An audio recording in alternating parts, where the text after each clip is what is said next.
Siapa yang pernah duduk sendirian di tengah keramaian, terus tiba-tiba muncul pertanyaan absurd di kepala? Pertanyaan kayak, kok semua orang kelihatan bahagia ya?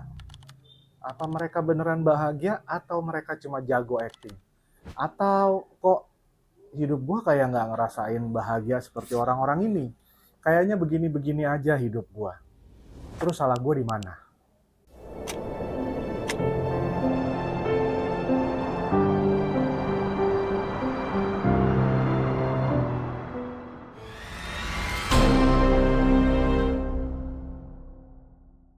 Saya dulu percaya kebahagiaan itu kayak reward, seperti hadiah.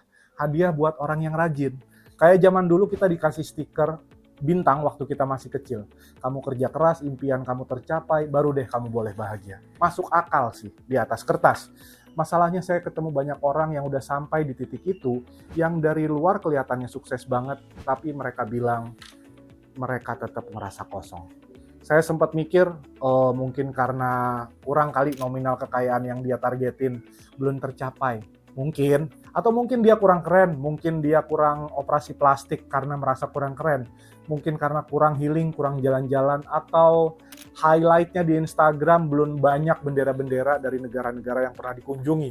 Mungkin juga dia kurang di-endorse. Tapi ternyata bukan itu jawabannya. Dan justru dari situ saya jadi mulai bertanya ulang, apa iya selama ini kita salah paham soal kebahagiaan? Apa iya kita lagi bener-bener ngejar sesuatu yang salah dari awal? Saya bikin video ini bukan karena saya udah nemuin semua jawabannya, tapi karena kayaknya kita perlu ngomongin ini bareng-bareng. Kita perlu ngeliat lagi tentang hal ini. Satu hal yang saya yakini, kebahagiaan itu bukan tujuan. Dan kalau kamu masih mikir kebahagiaan adalah tujuan, mungkin ini waktunya kamu berhenti sebentar. Kita tumbuh dengan satu ide besar. Kalau ingin bahagia, kita harus sukses dulu.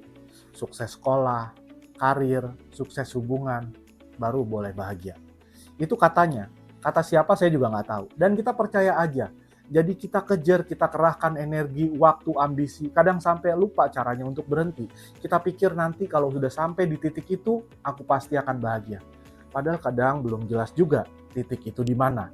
Sebenarnya ada di mana. Dan lucunya semakin dekat kita ke tujuan besar itu, justru kita semakin kosong. Dan bukan cuma saya yang merasakan ini. Sebuah studi dari Harvard yang sudah berlangsung lebih dari 80 tahun, menyimpulkan bahwa kebahagiaan itu bukan soal pencapaian, tapi soal hubungan. Bukan seberapa besar rumahnya, tapi seberapa sering kamu tertawa di dalam rumahnya. Bukan seberapa tinggi jabatanmu, tapi apakah kamu punya seseorang yang bisa kamu telepon saat kamu jatuh. Dan disinilah letak kesalahan mitos besar itu. Kita kira kebahagiaan adalah produk akhir, padahal kebahagiaan itu lebih seperti efek samping dari hidup yang kita jalani dengan benar. Lucu juga kadang kalau ngelihat bahwa kita rela begadang, kita rela lembur ngurusin kerjaan, target penjualan, stres, kecapean, sesuatu yang katanya akan bikin kita bahagia, tapi ternyata kita salah mengejarnya. Justru kita menjauhkan diri dari kebahagiaan itu sendiri. Barangkali masalahnya bukan karena kita malas, bukan karena kita kurang ambisi, mungkin masalahnya adalah kita dikasih definisi yang salah sejak awal. Kita sudah terbiasa mendengar definisi yang salah dan memahami definisi itu hingga akhirnya jadi kesibukan. Kita jadi terlalu sibuk mengejar versi yang bukan milik kita. Saya jadi ingat kisah Doraemon. Dia punya kantong ajaib. Isinya alat-alat canggih yang bisa bikin semua keinginannya Nobita langsung terkabul. Nobita tinggal minta, dia misalnya bisa terbang. Nobita tinggal minta dia mau terbang, dia mau punya rumah, bahkan dia mau menang undian, semuanya bisa. Tapi anehnya, hidup Nobita ya tetap gitu-gitu aja. Dia tetap gelisah, tetap bingung, tetap takut masa depan. Kenapa? Karena alat ajaib bisa kasih hasil cepat, tapi nggak pernah ngajarin cara hidup yang sustain, cara hidup yang berkelanjutan, yang bisa membuat dia bertahan dengan apapun yang terjadi dalam hidup. Dan saya pikir, kita ini sering banget jadi Nobita. Kita cari shortcut, cari jalan pintas, cari alat yang bisa bikin kita langsung bahagia. Entah itu gaji besar, jabatan keren, pasangan ideal. Tapi ternyata kantong ajaib itu pun nggak bisa ngasih makna. Sama seperti hasil studi dari Harvard tadi, kebahagiaan bukan soal pencapaian, tapi soal hubungan. Bukan seberapa tinggi kamu terbang, tapi siapa yang masih bisa menggenggam tanganmu ketika kamu jatuh. Saat sebuah kerjaan besar sudah selesai dengan hasil sukses besar, Waktu itu saya mikir, kalau ternyata saya udah sampai di titik tertinggi dalam hidup saya lewat kerjaan ini, ternyata ini rasanya. Dan rasanya biasa aja. Aneh nggak? Saya habisin waktu bertahun-tahun untuk sebuah tujuan, tapi ketika tujuan itu tercapai, sensasinya, rasanya cuma sebentar. Setelah itu hening dan saya mulai lagi cari tujuan baru, kejar lagi, sampai lupa kapan terakhir kali benar-benar menikmati prosesnya. Ternyata ini bukan cuma pengalaman pribadi. Otak manusia punya mekanisme yang disebut hedonic adaptation. Apapun yang kamu capai, seberapapun luar biasa rasanya di awal, lama-lama akan terasa biasa. Seperti minum kopi yang harganya mahal untuk pertama kali, mungkin pertama kali rasanya rasa ajaib gitu pada waktu diminum. Merinding. Hari kedua, ketiga, keempat, akhirnya itu kopi jadi kopi biasa. Dan inilah jebakan tersembunyi. Kita terus mengejar sensasi bahagia dari pencapaian. Padahal sistem otak kita memang dirancang untuk terbiasa. Jadi bukan salah kamu kalau kamu merasa hampa setelah berhasil. Yang jadi masalah adalah ketika kamu mengira perasaan itu berarti kamu gagal. Padahal mungkin kamu hanya lupa, kebahagiaan bukan hasil dari satu titik besar, tapi dari banyak titik kecil yang kamu sadari setiap hari. Sesuatu yang sederhana, bangun pagi tanpa terburu-buru, ngedengerin lagu favorit tanpa gangguan, ngobrol sama teman, sama pasangan, tanpa topik yang penting, itu bukan momen yang akan ditulis media. Tapi justru disitulah hidup terasa lebih nyata. Mungkin selama ini kita tidak kekurangan alasan untuk bahagia. Kita hanya terlalu sibuk mengejar sesuatu yang belum terjadi, sampai kita lupa merayakan yang sedang terjadi. Dan ya kedengarannya klise, tapi kadang yang klise justru yang paling jujur. Sama seperti di saat kamu baru saja naik bukit. Ketika kamu merasa ini adalah pencapaian besar, tapi karena kamu lihat orang lain lagi berdiri di puncak Himalaya, kamu lupa mensyukuri bahwa kamu juga sedang naik. Kita sering banget jatuh di titik itu, bukan karena hidup kita nggak berkembang, tapi kadang karena kita terlalu sibuk membandingkan bukit kita dengan posisi di mana orang berdiri di bukit itu. Dan masalahnya, bukit itu bisa jadi palsu, bisa jadi itu hanya filter atau sudut kamera yang diatur biar kelihatan curam. Saya jadi ingat satu film, The Pursuit of Happiness. Will Smith berperan sebagai Chris Gardner, seorang ayah tunggal yang tidur di toilet umum, bawa anaknya kemana-mana sampai jualan alat medis. Dari luar hidupnya kayak kekalahan permanen. Tapi ada satu adegan yang benar-benar ajaib dan bikin saya nggak pernah lupa. Waktu itu Chris duduk di atap shelter tunawisma, memandang langit malam sambil pelan-pelan senyum ke anaknya yang tertidur. Bukan karena hidupnya sudah sukses, tapi karena dia tahu bahwa dia sedang dalam perjalanan. Dan itu cukup. Film itu ngingetin saya bahwa bahagia itu bukan saat kita nyampe tujuannya, tapi saat kita sadar bahwa ya kita lagi jalan. Selama kamu bergerak, kamu hidup, selama kamu hadir dalam prosesnya, kamu tumbuh, dan selama kamu bisa berhenti sebentar untuk ngelihat ke belakang dan bilang, aku nggak lagi di tempat yang sama seperti kemarin. Rasanya itu pun sudah cukup untuk membuat kita bersyukur. Mungkin kamu belum sampai puncak, tapi kamu juga bukan lagi ada di dasar. Dan justru di tengah-tengah itu, di bagian yang nggak pernah difoto, di sanalah kebahagiaan sering tersembunyi. Dulu saya mikir kalau kebahagiaan itu ada di ruang-ruang seminar motivasi yang penuh dengan aura yang positif, bersemangat, lompat-lompatan di panggung. Kebahagiaan juga saya pikir ada di panggung-panggung besar, di TEDx gitu misalnya, di LinkedIn, tapi ternyata enggak. Kadang dari hal sederhana yang kita alami sendiri, yang kelihatannya enggak banget, kelihatannya receh banget. Saya malah dapat sudut pandang yang beda, bukan dari orang-orang hebat, bukan dari direktur, bukan dari CEO, menteri, dan sejenisnya. Tapi saya dapat pengalaman ini dari Pak D. Daryo, seorang penjual nasi goreng keliling di tempat tinggal saya. Orangnya sederhana, setiap malam dia dorong gerobak dari ujung gang ke ujung lainnya, senyumannya nggak pernah absen. Bahkan pas hujan turun dan dagangannya nggak laku, dia juga tetap senyum. Satu malam waktu saya beli, saya iseng-iseng ngobrol sama dia, capek nggak Pak Ade tiap malam keliling? Lalu dia jawab sambil senyum bahwa capek, tapi kan bisa ketemu banyak orang, bisa tetap kerja jujur, bisa lihat anak-anak saya tidur nyenyak, apalagi bisa sampai nyekolahin anak saya. Dan itu cukup. Nggak ada motivasi ala-ala motivator, nggak ada kutipan dari buku pengembangan diri yang hebat, cuma kejujuran. Dari situ saya belajar orang yang paling bahagia seringkali bukan orang yang paling banyak bicara tentang kebahagiaan, karena mereka sedang sibuk menjalani kebahagiaan. Kita hidup di zaman di mana semua orang suka mengukur hidup lewat highlight. Berapa banyak follower lo, berapa besar gaji lo, berapa pencapaian lo. Tapi orang seperti Pak Daryo nggak peduli akan hal-hal itu. Dan justru dari ketidakterikatan itu, dia tampak utuh. Hal yang sama saya lihat di dokumenter Minimalism tentang dua orang yang meninggalkan karir korporatnya demi hidup yang lebih sederhana. Mereka bilang bahwa kami memang nggak kaya, tapi kami bebas. Dan itu lebih membahagiakan buat kami. Jadi mungkin kalau kamu masih merasa bahwa kebahagiaan itu belum kamu temukan, bukan karena kamu kurang usaha, tapi karena kamu melihat ke arah yang kurang tepat. Kita sering belajar dari orang yang kelihatan hebat, tapi kita lupa belajar dari orang yang tenang dan menikmati hidupnya.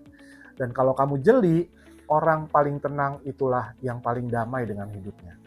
Setelah baca-baca beberapa jurnal dan riset ilmiah, terutama soal bagaimana orang-orang sederhana atau yang tidak terlalu fokus pada pencapaian eksternal, justru kecenderungannya mereka lebih bahagia dan mereka lebih damai dalam hidupnya.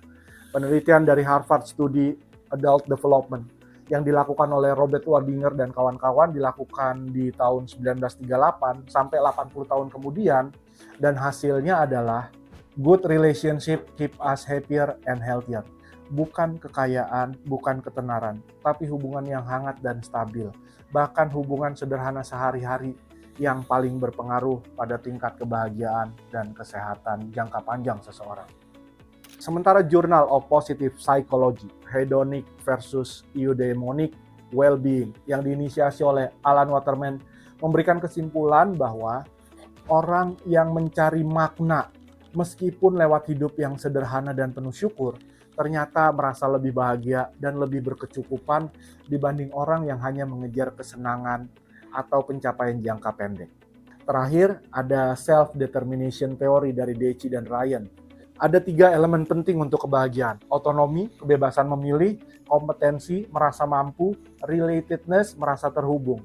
Orang-orang yang hidup sederhana tapi punya kendali atas hidupnya, merasa cukup dalam hal kemampuan, dan terhubung secara sosial, akan lebih bahagia dan sehat secara psikologis. Dan semua itulah yang dijalankan oleh Pak Daryo. Setelah semua refleksi tadi, mungkin kamu jadi bertanya-tanya, jadi kita mulai dari mana dong? Jawaban paling jujur yang bisa saya kasih adalah mulai dari hal yang kecil, tapi dilakukan dengan penuh kesadaran. Saya tahu kedengarannya sederhana, dan memang seharusnya begitu kan. Kita sering nyangka kalau kebahagiaan itu datang dari keputusan besar, perubahan drastis, serta momen ajaib. Tapi yang paling berdampak itu justru dari kebiasaan kecil yang konsisten. Seperti hasil studi dari Harvard yang tadi saya udah bahas, kebahagiaan jangka panjang datang dari relasi yang sehat dan kehadiran yang penuh dalam keseharian. Jadi setiap hari, dan ini bisa dimulai dengan satu kebiasaan sederhana, journaling harian. Bukan journaling yang indah, puitis, atau filosofis, tapi sesuatu yang kamu tulis jujur dari hati. Coba luangin waktu 5 menit setiap malam sebelum tidur dan tulis 3 pertanyaan ini. Apa 3 hal kecil yang membuat kamu tersenyum hari ini? Apakah aku sudah hadir sepenuhnya di satu momen hari ini? Apa 1 hal kecil yang ingin aku lakukan besok agar hidupku terasa lebih baik? Itu aja, nggak perlu panjang-panjang, nggak perlu sempurna. Yang penting kamu hadir, kamu dengar sendiri dirimu sendiri. Dan saya sendiri melakukannya sudah lebih dari 5 tahunan, dan saya bisa bilang bukan hidup saya yang berubah, tapi cara saya memaknai hidup itu yang berubah. Riset dari American Psychological Association juga menunjukkan orang yang melakukan gratitude journaling secara rutin melaporkan tingkat stres yang lebih rendah, tidur yang lebih nyenyak, dan perasaan yang lebih damai. Bahkan tanpa mengubah situasi hidup mereka secara besar-besaran.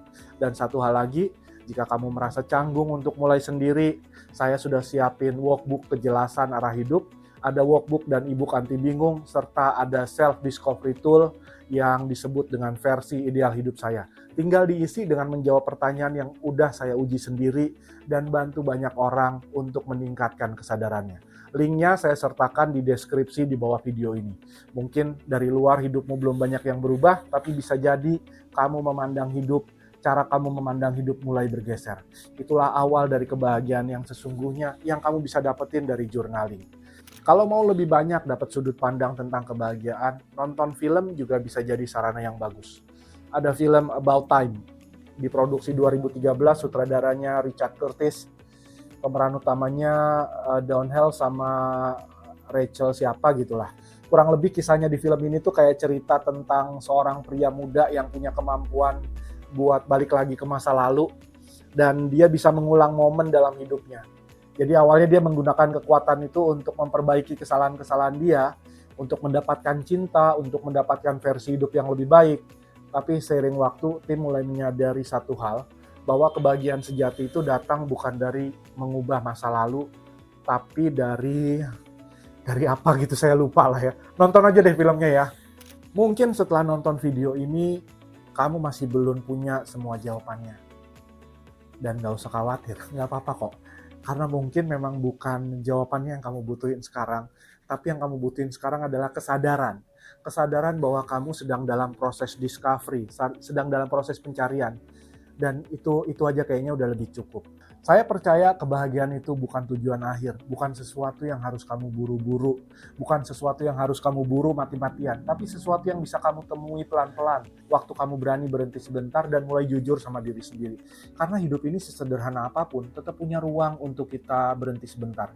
Asal kamu mau hadir, asal kamu mau nggak terus nunda-nunda untuk memperhatikan isi hati kamu sendiri. Kalau kamu mau mulai perjalanan ini lebih dalam, workbook yang sudah saya siapkan bisa bantu. Di dalamnya ada beberapa pertanyaan reflektif, latihan journaling, dan petunjuk kecil buat bantu kamu ngobrol dengan diri kamu sendiri dengan jujur. Ingat, ini bukan barang dari kantong ajaibnya Doraemon, ini bukan solusi ajaib, tapi bisa jadi awal dari perubahan yang kamu butuhin. Cek linknya udah saya taruh di deskripsi video ini, dan kalau kamu ngerasa video ini bermanfaat buat kamu, tuliskan di kolom komentar, apa satu momen sederhana terakhir yang membuat kamu merasa damai, membuat kamu merasa bahagia. Saya baca dan akan saya reply semuanya. Kebahagiaan kamu kapan datangnya? Kamu sendiri yang bisa jawab. Dan sampai saat itu datang, jangan lupa bernapas, jangan lupa hadir, jangan lupa hidup. Terima kasih sudah nonton sampai akhir video ini. Saya Yudi dari Tujuanku. Sampai ketemu di video berikutnya. Salam kejelasan.